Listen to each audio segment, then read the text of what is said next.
Today we're going to talk about cargo trailer cooking methods. Stay tuned.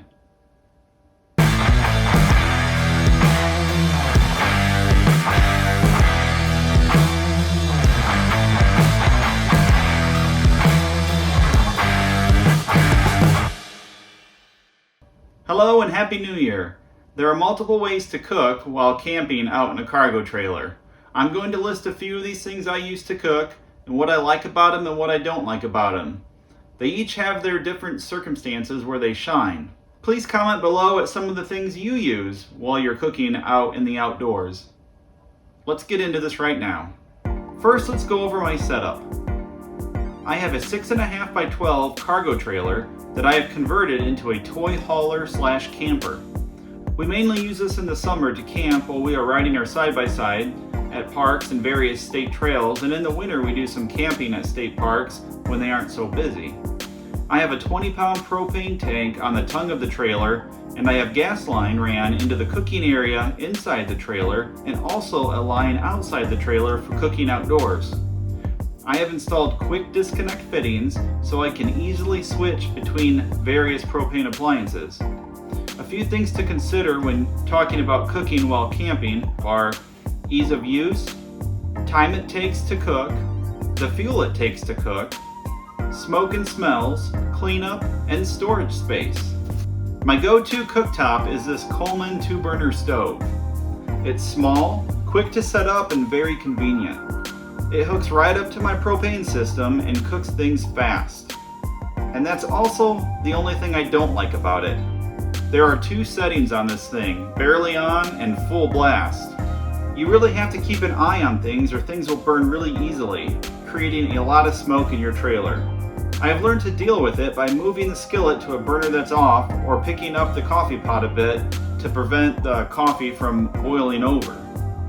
It'd be nice to have a better adjustment on this temperature knob where it's not either fully on or almost all the way off.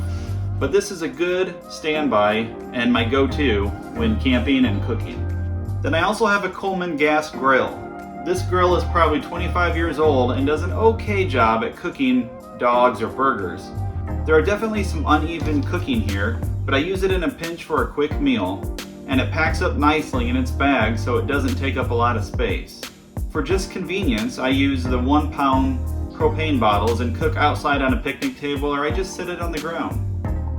This brings us to my new toy, the Masterbuilt Portable Smoker. I am so excited about this, and I think this is going to be a game changer when camping and cooking outdoors. It runs off propane, either the 1-pound bottle or just a 20-pound tank. It has 2 small racks, but I think this will serve a family of 4 just fine. There's a thermostat, and I also have a temperature probe to keep an eye on cooking. I just got this, but I've used it some and really like it. I think I will be using these small foil trays a lot for easy cleanup. We can cook the food in these small trays, maybe even use them to eat out of, and just throw them away and there will be little to no cleanup. We can use this as a smoker to cook traditional smoked foods like steaks, burgers, ribs, corn, baked beans. Or also we can use it as a standard oven to make things like cornbread, cinnamon rolls, or the like. I really think this is going to be a game changer and a great addition to my kit. When you're limited on fuel source or for stealth cooking, consider a rocket stove like this one here.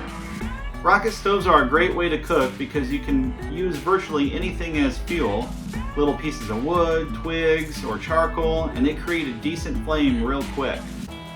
The way they are built funnels air up from underneath and creates a clean burn with little to no smoke.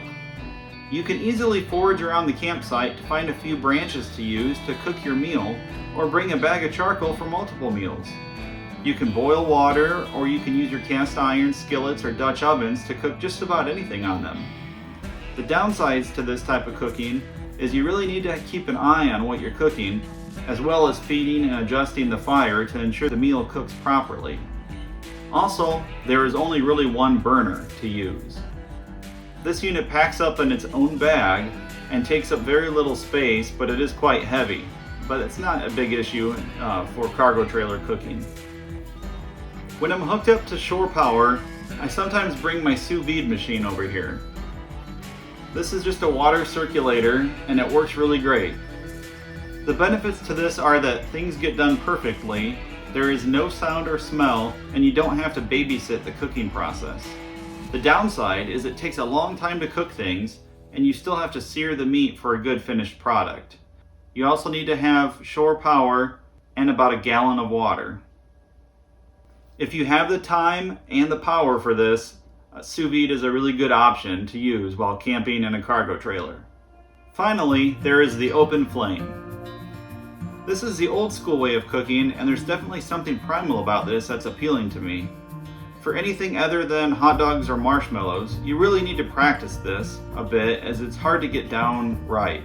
You either end up not cooking the food enough, or you end up overcooking it and burning it. You also have to build the fire, and most times wait until the fire is reduced to coals, so there's a lot of wood that is needed, as well as a lot of time to get the fire going good and reduced to coals before you begin cooking. One other aspect to consider when cargo trailer cooking, or cooking while camping in general, is the prep. I don't normally like to do all the work at the campsite. I usually pre-wash or pre-cut the food before I leave and put them in baggies. Sometimes I sous vide the meat before I leave, then I just need to warm it up while I'm actually camping, and then I don't have to worry about bacteria from handling raw meat. I hope you've learned a few tips and tricks from this video. If you have, please consider liking it and maybe subscribing to this channel. Also, please be sure to comment below at ways that you like to cook while you're outside camping and enjoying the outdoors. Until next time, be sure to get out there and try to steal some time outdoors.